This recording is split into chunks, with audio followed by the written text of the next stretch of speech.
રાજકોટમાં city bus ચાલકે સર્જેલા અકસ્માતનો મામલો મ્યુનિસિપલ કમિશનરે ફેક્ટ ફાઇન્ડિંગ કમિટી બનાવી। આ કમિટીમાં નાયબ કમિશનર, સિટી ઇજનેર, આરટીઓ ઓફિસર સહિત 11 વ્યક્તિનો સમાવેશ કરાયો। ટેકનિકલ અને કાયદાકીય પાસાઓને ચકાસવામાં આવશે। અકસ્માતનું કારણ અને આનુષંગિક જવાબદારી અંગેનો પ્રાથમિક અહેવાલ તૈયાર કરાશે। 1 મહિનામાં આ પ્રાથમિક અહેવાલ રજૂ થશે। વિસ્તૃત અહેવાલ 3 મહિનામાં રજૂ કરવામાં આવશે।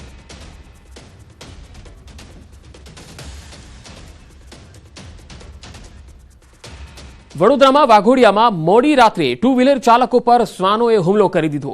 માડોધર રોડ પરના સીસીટીવીમાં હુમલાની આખી ઘટના કેદ થઈ। વાહન ચાલક પર શ્વાને હુમલો કરતા 2 લોકો રોડ પર પટકાયા। બંને બાઇક સવાર યુવકોને નાની મોટી ઈજા પહોંચી।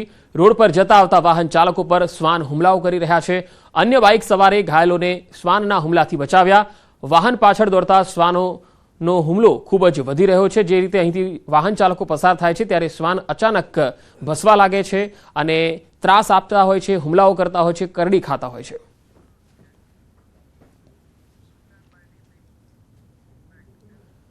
જૂનાગઢના માણાવદરમાં આખલા યુદ્ધ જોવા મળ્યું। શાક માર્કેટ પાસે આખલાઓએ રીતસર ધમાલ મચાવી। આ તસવીરો જુઓ। શાકભાજીની દુકાનમાં આખલાઓ ઘૂસી ગયા અને આખલા યુદ્ધથી લોકોમાં તો રીતસર નાસભાગ મચી ગઈ। શાકભાજીની દુકાનમાં નુકસાન પણ ખૂબ થયું। આખલા યુદ્ધના કારણે લોકો હેરાન પરેશાન થઈ ગયા છે। રખડતા ઢોરને પકડવા તંત્ર નિષ્ફળ સાબિત થયું છે। તો માણાવદરમાં આખલા યુદ્ધ તમે જોઈ શકો છો। એક શાકભાજીની દુકાનમાં 2 આખલાઓ યુદ્ધ કરતા કરતા અંદર સુધી ઘૂસી ગયા અને શાકભાજીની દુકાનમાં ખૂબ જ નુકસાન પહોંચાડ્યું। જો કે આ આખલાઓનો ત્રાસ અહીંયા માત્ર એક દિવસ નથી, અહીંયા દરરોજ આ પ્રકારનો ત્રાસ લોકો સહન કરી રહ્યા છે। તંત્ર છે કે નહીં, તંત્રની કોઈ ટીમ અહીંયા કામ કરે છે કે નહીં, એ લોકો જાણતા જ નથી, કારણ કે કોઈ કામ કરતું જ નથી। આવા રખડતા ઢોરોને પકડવા અથવા તો આખલાઓને પકડવા માટે અહીંયા કોઈ ટીમ કામ નથી કરી રહી।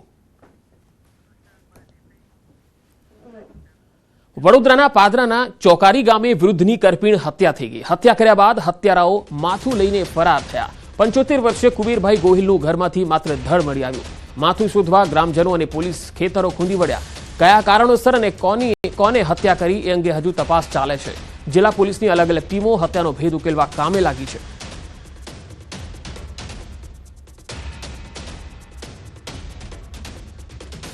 તો આખરે વૃદ્ધનું માથું શોધવામાં સફળતા મળી છે। અહેવાલ આવી રહ્યા છે કે ઘર નજીક પાછલા ખેતરમાંથી માથું મળી આવ્યું।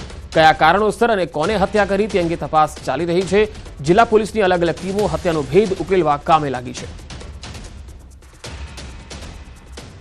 પ્રાથમિક તપાસમાં એવું લાગે છે કે આખે એમની બોડીનું વિઝિટ કરતા એવું લાગ્યું છે કે ગળું કોઈ તીક્ષ્ણ હથિયારથી આખું કાપી જ નાખેલું છે અને આજુબાજુમાં ક્યાંય મળી આવ્યું નથી ને ચારે બાજુ જુવારનું વાવેતર કરેલું છે। જુવાર 6-6 ફૂટ ઊંચી છે।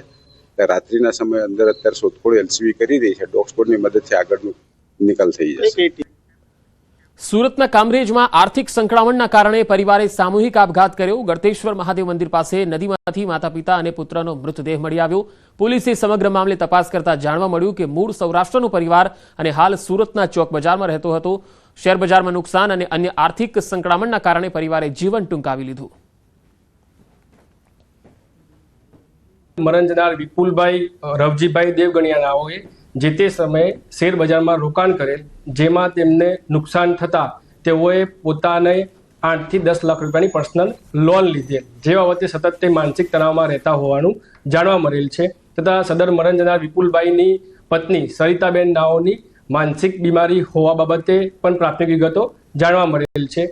આમ સદર પરિવાર આર્થિક તંગીના કારણે તાપી નદીના બ્રિજ પરથી કૂદી ગઈ આત્મહત્યા કરેલ હોવાનું પ્રાથમિક દ્રષ્ટિએ જણાઈ આવતા સદર બાબતે કામરેજ પોલીસ સ્ટેશન દ્વારા અકસ્માત મોતનો ગુનો દાખલ કરી આગળની તપાસ હાથ ધરેલ છે। રાજ્યના વધુ સમાચારો પર નજર કરીશું। હાલ રોકાઈશું એક વિરામ માટે।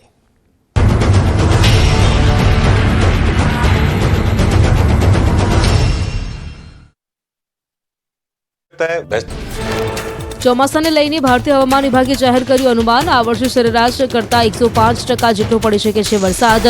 અલ નીનોની સ્થિતિ વિકસિત થવાની શક્યતા ન હોવાથી સામાન્યથી વધુ વરસાદની આગાહી કરાઈ।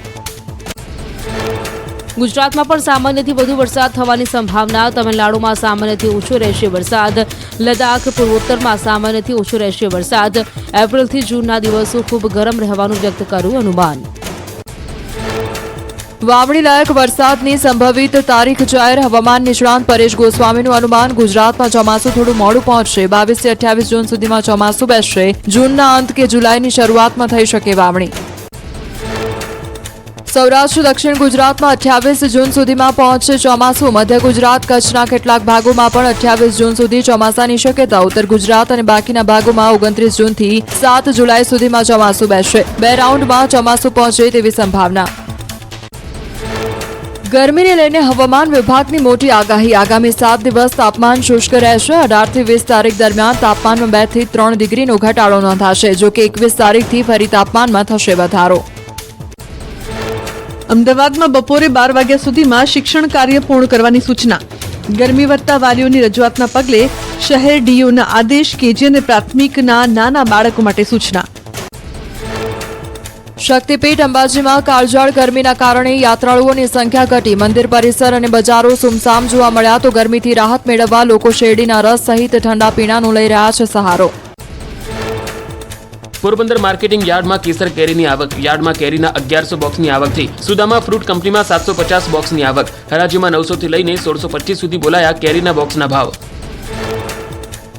સાબરકાંઠા જિલ્લામાં રોગચાળો વકર્યો. હિંમતનગરથી સિવિલ હોસ્પિટલ દર્દીઓથી ઉભરાય ઝાડા, ઉલટી, તાવ સહિતના કેસોમાં ઉછાળો. 15 દિવસમાં 17,000થી વધુ ઓપીડી નોંધાય. વધતી ગરમીને લઈને સિવિલમાં હીટસ્ટ્રોકનો વોર્ડ ઉભો કરાયો.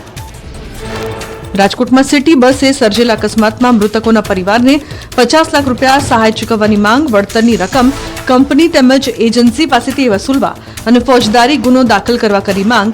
આરોપી ડ્રાઈવર સહિત તમામ સામે કાર્યવાહીની મનપા કમિશનરે આપી ખાતરી. રાજકોટમાં બસ અકસ્માત મામલે કોટેચા સર્કલ પર એનએસયુઆઈનો વિરોધ. સિટી બસને રોકી પોસ્ટર લગાવ્યા. માલવ્યાનગર પોલીસે એનએસયુઆઈના હોદ્દેદારો અને કાર્યકર્તાઓની ટીંગાટોળી કરી અટકાયત કરી. ચુસ્ત પોલીસ બંદોબસ્ત ગોઠવાયો.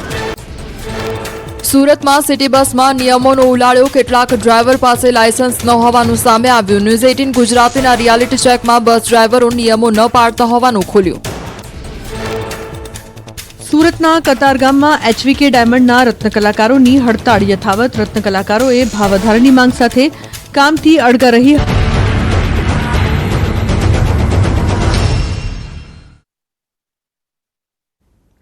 એક વાત આગળ વાત વડોદરાની. વડોદરામાં ખ્રિસ્તી ધર્મગુરુનું વિવાદિત નિવેદન. ફાધર રેવ તુલસીનો એક વિડીયો વાયરલ થયો છે.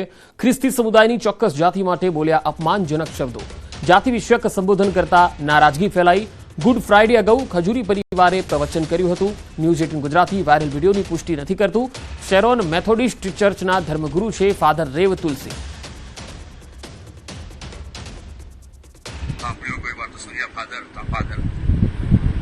આટલા વિસ્તાર જબરજસ્ત ચર્ચો છે. ખોટો લાગતો પેરિસ વર્ગ પર શું કે